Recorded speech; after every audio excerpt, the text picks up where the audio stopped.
All right, so the first step is going to be installing Node.js. If you already have Node.js in your system, there's no need for you to install it again, right? So how do we install it? First, we need to go to nodejs.org, and right here, you're going to have, of course, the options. I'm a Mac computer, so this video is for Mac, so you will need to download this one. I have this one, I believe, but you can download this one or this one. So I'm going to click on this one. And I'm going to go and store it inside the downloads. So it's going to take a minute, going to pause the video and be right back. Okay, so everything was downloaded. If we go to downloads, you're going to get it right here. And if you click on it, of course, it's going to give you this window asking you for the installation types.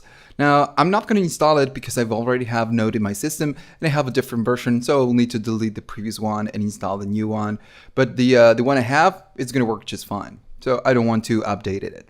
So we're going to go to continue, then continue. It's going to ask you if you want to agree. Yes, agree.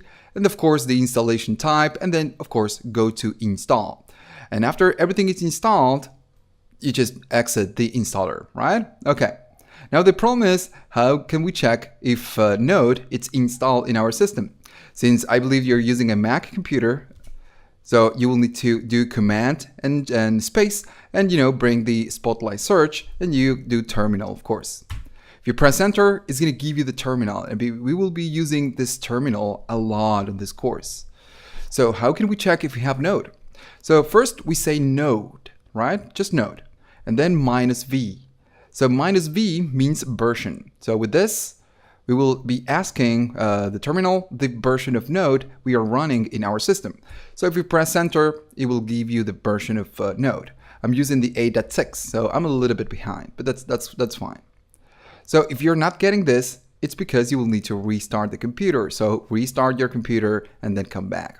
All right, so let's go to the next section.